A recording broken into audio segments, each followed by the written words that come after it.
3ஆம் தேதி தமிழரசு கட்சியுடைய தலைவர் திரு CVK சிவஞானம் அவர்கள் ஒரு ஊடக சந்திப்பொன்றை நடத்தி தமிழ் தேசிய மக்கள் முன்னணி அவருடைய பாணியில் சொல்கிறேன்டா சைக்கிள் கட்சியை தவிர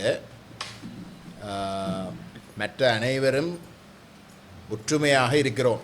13ஆம் திருத்தம் எங்களுக்கு வேணும், அதை அமுல்படுத்த வேணும் என்ற கருத்தில் நாங்கள் அனைவரும் ஒன்றாக இருக்கிறோம், சைக்கிள் கட்சிக்காரரை தவிர என்ற கருத்தை தெரிவிச்சிருக்கிறார். CVK சிவஞானம் அவர்களுக்கு முதல் கட்டமாக நன்றி சொல்லுவோம். ஏனென்றால் அவருடைய அறிவுக்கு ஏற்ப அவர் நாங்கள் 2010ஆம் ஆண்டில் இருந்து தமிழ் தேசிய கூட்டமைப்பில் அங்கம் வகிக்கின்ற கட்சிகள் அகில இலங்கை தமிழ் காங்கிரஸை தவிர மாறி வந்த அனைத்து கட்சிகளும் அதுக்கு பிறகு பிளாட் அமைப்பும் சேர்ந்தது, ஆனந்த சங்கரியும் சேர்ந்து இந்த வழியில் அப்படி போய் வெளியில் செயல்பட்ட அனைத்து தரப்புகளும் தமிழ் தேசிய மக்கள் முன்னணியை தவிர மற்ற அனைத்து தரப்புகளும் ஒற்றையாட்சிக்குள் இருக்கக்கூடிய 13ஆம் திருத்தத்தை தீர்வாக ஏற்றுக்கொள்வதற்கு போருக்கு பின்னைய காலப்பகுதியிலே முடிவெடுத்திருந்த விடயத்தை சுட்டிக்காட்டித்தான் நாங்கள் கூட்டமைப்பை விட்டு வெளியேற வேண்டிய ஒரு இடத்துக்கு தள்ளப்படுறோம். போர் முடிஞ்சதுக்கு பிறகு மே மாதம் 2009 போர் முடிஞ்சது, பிப்ரவரி மாதம் 2010 நாங்கள் வெளியில் வாரோம். கிட்டத்தட்ட 8 மாதங்கள் கூட்டமைப்புக்குள்ளே நின்று நாங்கள் இந்த ஒற்றையாட்சிக்குள் முடக்கப்படக்கூடாது, 13ஆம் திருத்தத்தை வைத்துக்கொண்டு அதை ஒரு ஆரம்ப புள்ளியாக வைத்துக்கொண்டு நாங்கள் முன்னுக்கு நகர்த்த முடியாது. அதில் சட்ட ரீதியாக திரு சம்பந்தன் ஒரு சட்டத்தரணி என்ற வகையில் 1987ஆம் ஆண்டு 13ஆம் திருத்தம் ஒரு யோசனையாக பாராளுமன்றத்தில் டேபிள் பண்ணப்பட்ட பொழுது அது உச்சநீதிமன்றத்துக்கு கொண்டு செல்லப்பட்டு 9 நீதிவான்கள் அது ஒற்றையாட்சியை தாண்டின ஒரு வடிவமா திருத்தமா அல்லது அது ஒற்றையாட்சிக்கு உட்பட்ட ஒரு விவகாரமா என்றதை ஆராய்ந்த இடத்திலே ஒற்றையாட்சி தொடர்பாக உச்சநீதிமன்றம் குறிப்பிட்டிருக்கின்ற வியாக்கியானம் மிகவும் மோசமானது. நாட்டினுடைய உச்சநீதிமன்றம், அதுவும் அனைத்து நீதிவான்கள் கொண்ட நீதிமன்றம் கொடுத்த தீர்ப்பு, அதுக்கு கூட மேலே போக இயலாது. ஆகவே அந்த ஒற்றையாட்சி தொடர்பான வியாக்கியானம்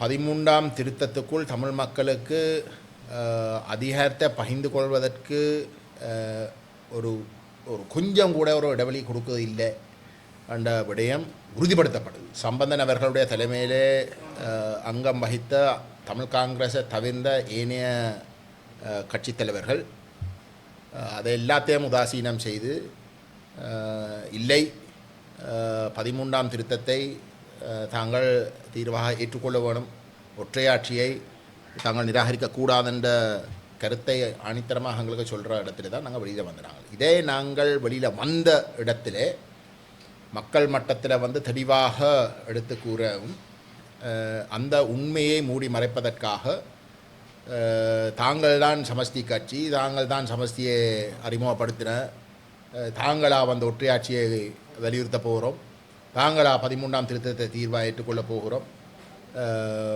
காங்கிரஸ் தான் ஒற்றையாட்சியை ஏற்றுக்கொண்ட என்ற பொய்யை சொல்லி அவர்கள் கடந்த கிட்டத்தட்ட 16-17 வருஷமாக இந்த பரப்புரையை மக்கள் மட்டத்தில் செய்து வந்தார்கள்.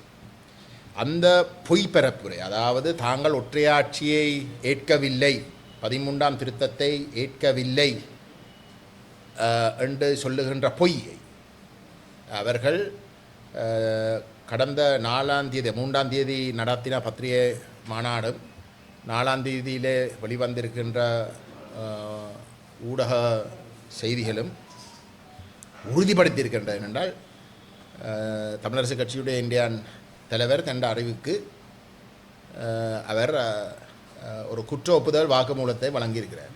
அவர் இந்த 13ஆம் திருத்தம் ஒற்றையாட்சி என்ற விவகாரத்தில் நாங்கள் ஒற்றையாட்சிக்குள்ள 13ஆம் திருத்தத்தை ஏற்க தயார் என்று சொல்லியிருக்கின்ற இந்த காலகட்டமும் மிக மிக முக்கியம்.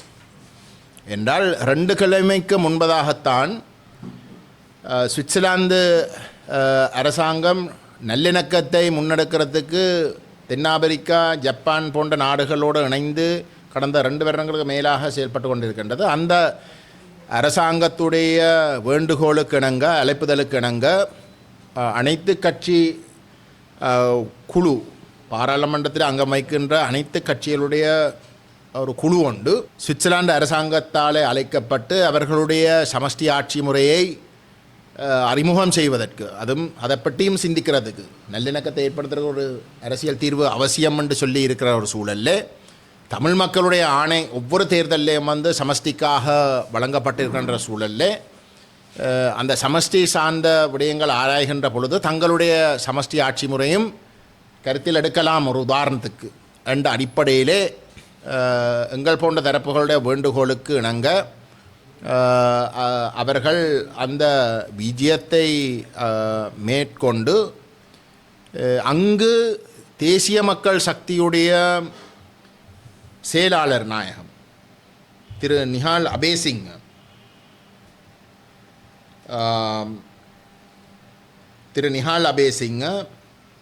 அதே போன்று திரு டின்வின் சில்வா, ஜேவிபியினுடைய செயலாளர் நாயகம் டில்வின் சில்வாவுடைய நேரடி பிரதிநிதி, ஜேவிபி அமைப்பினுடைய பொலிட் பியூரோ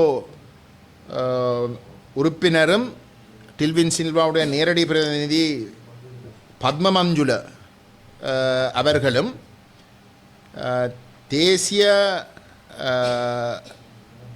நேஷனல் இன்டிகிரேஷன், தேசிய ஒருமைப்பாட்டுக்குரிய அமைச்சராக முனாஃபர் முனீர் அவர்களும் கலந்து கொண்ட அந்த விஜயத்திலே தேசிய மக்கள் சக்தி உத்தியோகபூர்வமாக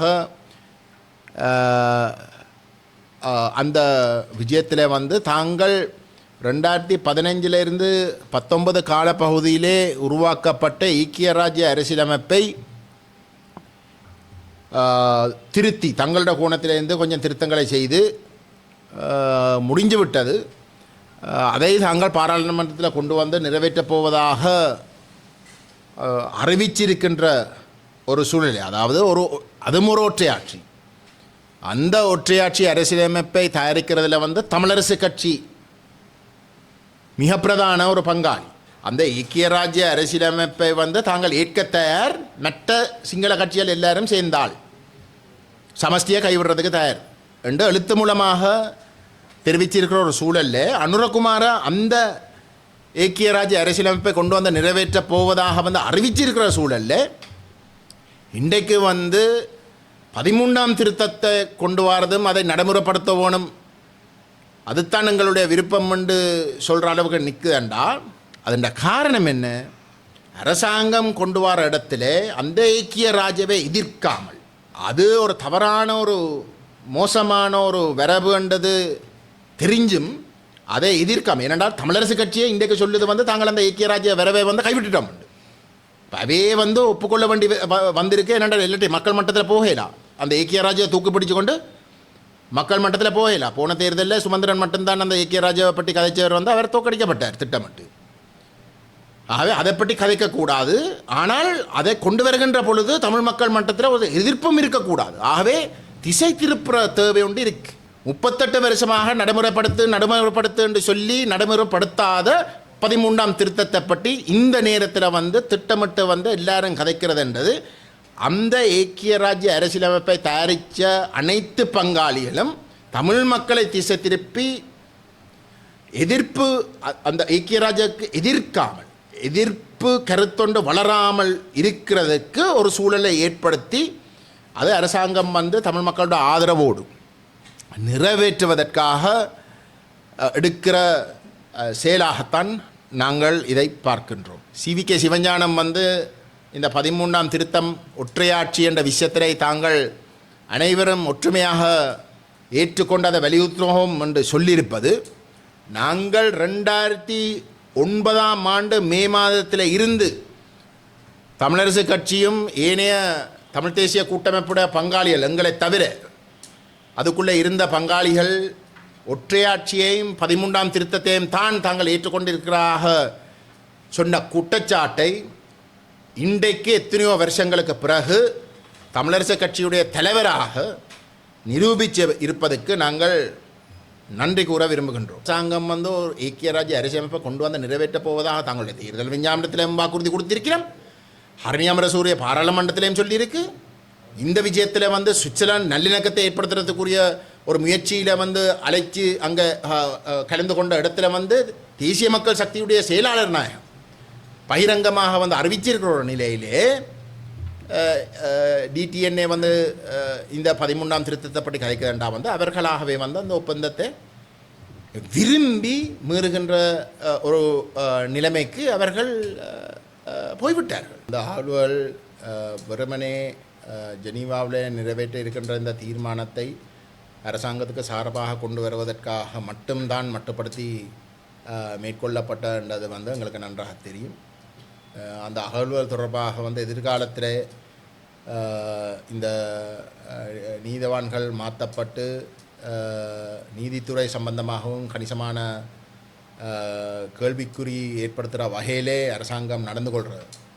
மாற்றங்களை தெற்கிலேயும் செய்திருப்பது இப்போ இனி வர வர தெரிய வரும். அவ்வகையிலே செயல்படுகின்ற ஒரு சந்தர்ப்பத்தில் தமிழ் மக்களுக்கு ஒரு இனாளிப்பை செய்த விவகாரத்திலே ஒரு முக்கியமான ஒரு படியாக பார்க்கக்கூடிய செம்மணி போன்ற விடயங்கள் நீதியாக நேர்மையாக நடந்து கொள்ள வேண்டும் என்று எதிர்பார்ப்பது தான் முட்டாள்தனம். அதுக்காகத்தான் நாங்கள் தெளிவாக சொல்லியிருக்கிறோம். செம்மணி அகழ்வு சர்வதேச ஒரு நீதி பொறிமுறை ஊடாகத்தான் உண்மையிலே மேற்கொள்ளப்பட வேண்டும். அந்த சாட்சியங்கள் சேகரிக்கப்பட்டு பாதுகாப்பாக வச்சிருப்பதற்கு மட்டும் இந்த ஏற்பாடுகளை செய்யணுமே தவிர அதுக்கு அங்கால ஸ்ரீலங்கா அரசினுடைய கட்டுப்பாட்டில் செம்மணி விவகாரங்கள் கையாளப்படுவது அந்த சாட்சியங்கள் திரிவுபடுத்தப்பட்டு இறுதியில் நடந்த உண்மையான குற்றங்கள் இன அழிப்பு மனிதகுலத்துக்கு எதிரான குற்றங்கள் போர்க்குற்றங்கள் போன்ற விடயங்கள் நிரூபிக்கப்படுவதற்கு இடைஞ்சலாக இருக்கிறதுக்கான வாய்ப்புகள் தான் கூடுதலாக இருக்குது. ஆகவே அரசாங்கம் 90களில் செம்மணி முதல் கட்டமாக அகழ்வு வேலைகள் நடந்த இடத்துல எப்படி அதை மூடி மறைப்பதற்கு பல்வேறு விதமான நடவடிக்கைகளை மேற்கொண்டு அதை முடக்கினதோ அதே போன்று இன்றைக்கு தவிர்க்க முடியாத ஒரு நிலையில் ஒரு சில அகழ்வுகளை செய்து மிச்சத்தை இழுத்தடித்து அதனுடைய நம்பகத்தன்மையை முற்றுமுழுதாக கேள்வி உட்படுத்துகிற வகையிலே இறுதியில் நீதியை முற்றுமுழுதாக எங்களுடைய பாதிக்கப்பட்ட மக்களிடம் கிடையாத வகையில் செயல்படுவதற்கு இந்த அரசாங்கம் செயல்படும் எண்ணத்தில் எங்களுக்கு பெரிய அளவில் சந்தேகங்கள் இல்லை. அப்படித்தான் அவர்கள் செயல்பட வேண்டும் என்றது தான் எங்களுடைய பார்வை.